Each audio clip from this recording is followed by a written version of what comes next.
What is mind walking all about?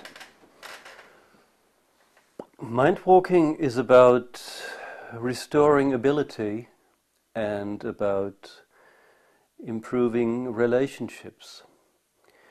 When you look at my homepage, you might think that MindWalking is about past lives and about prenatal and after-death experiences, and all I can say is that this sort of thing happens when people start to explore their past.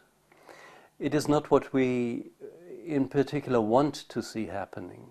It cannot be helped. You see, you're trying to restore an ability and going back the chain of memories, you wind up in areas which are outside the person's biography. And when he now finds a primal incident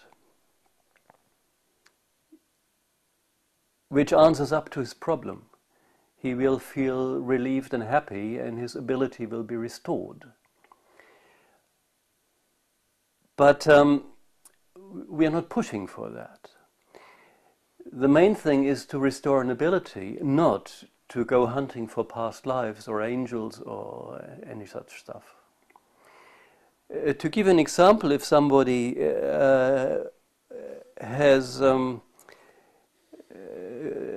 loves, or if somebody would like to go skiing, or if somebody needs skiing to survive in a snowy country, for example, and cannot go skiing because he's afraid of something or other, you can do some skiing training with him. You can try to improve his behavior, and that will last as long as something snaps in from the back that's from some area of the mind, some area of the past, from some memory area, which wrecks your ability training that you've just done. So he's very proud that he can now do his skiing, and then something happens, and the next day he's all fearful again and stumbles about and is incapable. So now you have to go into deep memory and find out what went wrong in the past. And then he will tell you all sorts of skiing incidents which were not so happy down to his childhood, and then it will end off. But something else will dawn up in his mind.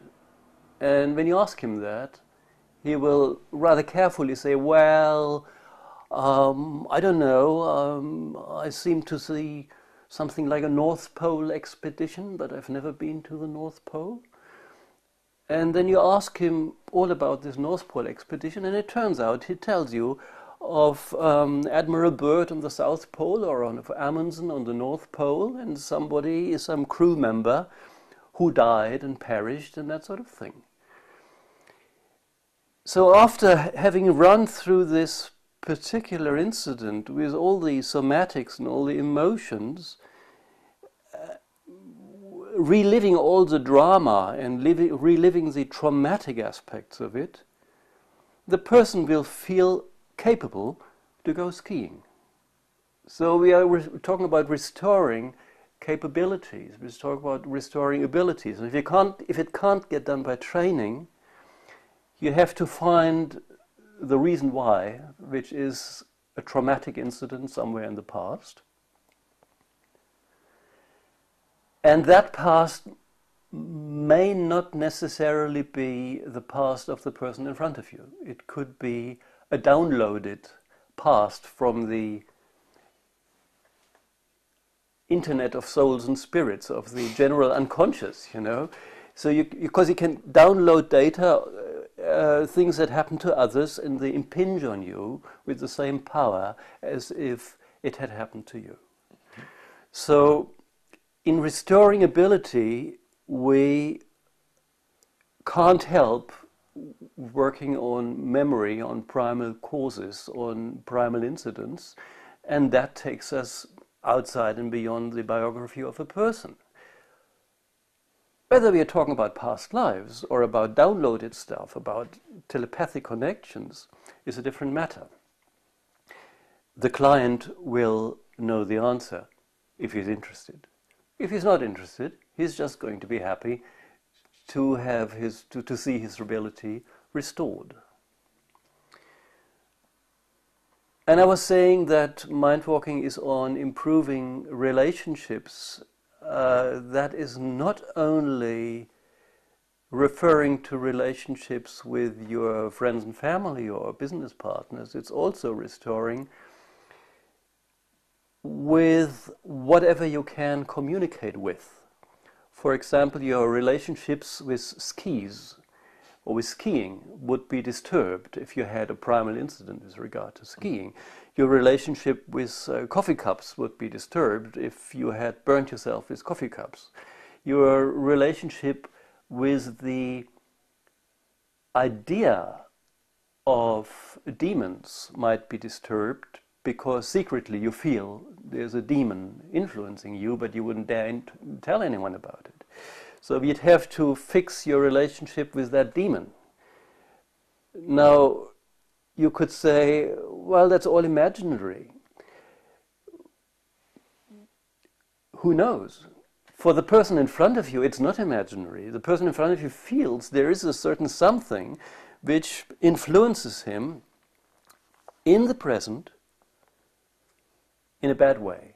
So what I do is I take this seriously and I ask the person to invite this partner, as it were, in and communicate with him politely and friendly and come to terms with him, which results in the demon or spirit or whatever to go his own way and leave my session partner alone. So that's cleaning up relationships. It's rather a wide spectrum, you understand.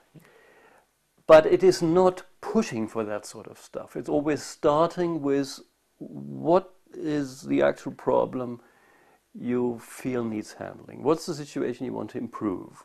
And then we find the tool or the method that gets us there the fastest and the most convenient. And that could be training, and it could also be a recall process.